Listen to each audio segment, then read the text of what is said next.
Deaf and డమ్ బదిర్లా స్కూల్ని visit చేయడం జరిగింది. అది కూడాను 14-19 మధ్యలో తెలుగుదేశం పార్టీలో ప్రభుత్వంలో దమ్చల జనార్దన్ గారు ఎమ్మెల్యేగా ఉన్న టైంలో అక్కడ బిల్డింగ్ నిర్మాణం చేయడం జరిగింది.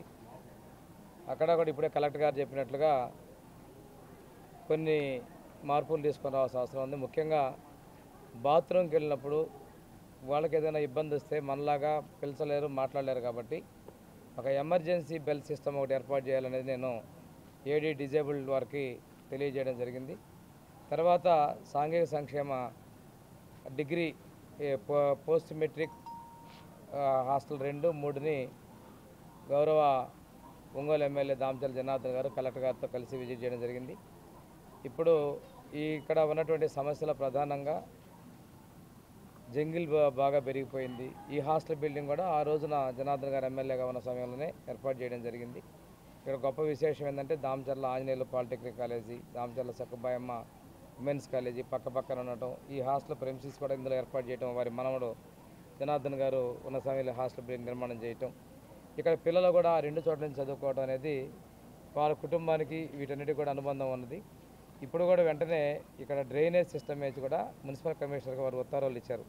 డ్రైనేజ్ సిస్టమ్ కనెక్ట్ చేయమని, తర్వాత వాటర్ సరిపోయినంత లేకపోతే ఇంకో సంపు నిర్మాణం చేసి సఫిషియెంట్ వాటర్ ఇవ్వమని అడిగారు. పిల్లలు ఉప్పు నీళ్ళు వస్తున్నాయి, అన్నిటికీ ఇబ్బందులు పడుతున్నారని చెప్పినందువల్ల టాయిలెట్స్ లోపల ఇంటర్నల్గా ఏమన్నా మార్పుల కోసం కలెక్టర్ గారు నేను ఏదో విధంగా సిఎస్ఆర్ గ్రాంట్ అయినా తీసుకొని డెవలప్మెంట్ చేస్తామన్నారు. రెండోది ఈ ఇక్కడ కూడా ప్రెమిసెస్ల లైట్లు కూడా ఏర్పాటు చేయించాలి.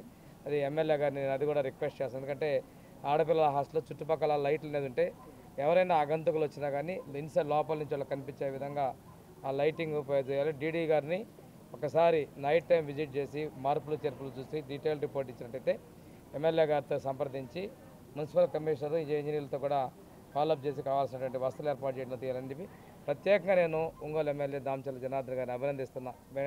సమస్యలు చూసిన వెంటనే మున్సిపల్ కమిషనర్ గారితో వీటి పరిష్కారం చొరవ తీసుకుందుకు మిగిలిన వసతి ఏర్పాట్ల కోసం కూడా మేము కలెక్టర్ గారు కూడా చొరవ తీసుకున్నందుకు వారిని కూడా నేను అభినందిస్తూ, ఇదే విధంగా రాష్ట్ర వ్యాప్తంగా ఉన్న ప్రభుత్వ హాస్టల్, అది సాంఘిక సంక్షేమ కావచ్చు, గిరిజన సంక్షేమ కావచ్చు, వెనుకబడిన వర్గాల సంక్షేమ హాస్టల్, వీటన్నిటిని కూడా మనం అభివృద్ధిపై తీసుకురావడంలో ముఖ్యమంత్రి గారు చొరవ ఉన్నారు. ఇక్కడ చదువుకున్నటువంటి ఎక్కువ మంది యువతలో స్కిల్ డెవలప్మెంట్ తీసుకురావాలనేది, యువతలో నాణ్యమైన విద్య అందించాలనేది మన విద్యాశాఖ మంత్రి గారు లోకేష్ గారి ఆకాంక్ష. రేపు డిఎస్సి కూడా అయిపోతున్నాం. ఏ రోజైతే మేము ఎన్నికల్లో చెప్పినట్లుగా ఆ డిఎస్సి కూడా సోషల్ వెల్ఫేర్ డిపార్ట్మెంట్ నుంచి జిల్లా స్థాయిలో ఉచితంగా శిక్షణ కూడా మేము ఇవ్వబోతా ఉన్నాం. పిల్లలకు కూడా ఈరోజు కలెక్టర్ గారు, అదేవిధంగా గౌరవ ఎమ్మెల్యే గారు, నేను కూడా చెప్పడం జరిగింది. చదువుకొని మంచి భవిష్యత్తు ఉండాలి. మనం చదువుకున్నందుకు తల్లిదండ్రులు మనమే ప్రేమను చంపుకొని వారి అభిమానాన్ని దూరంగా పెట్టుకొని బిడ్డలు ప్రయోజనం కావాలని చెప్పి చేసినందుకు దానికి ఉపయుక్తంగా మేము చదువుకోవాలని చెప్పేసి పిలుపునివ్వడం జరిగింది.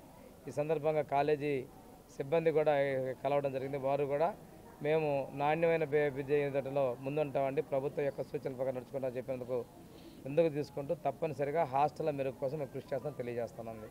థ్యాంక్ యూ వెరీ మచ్ అండి.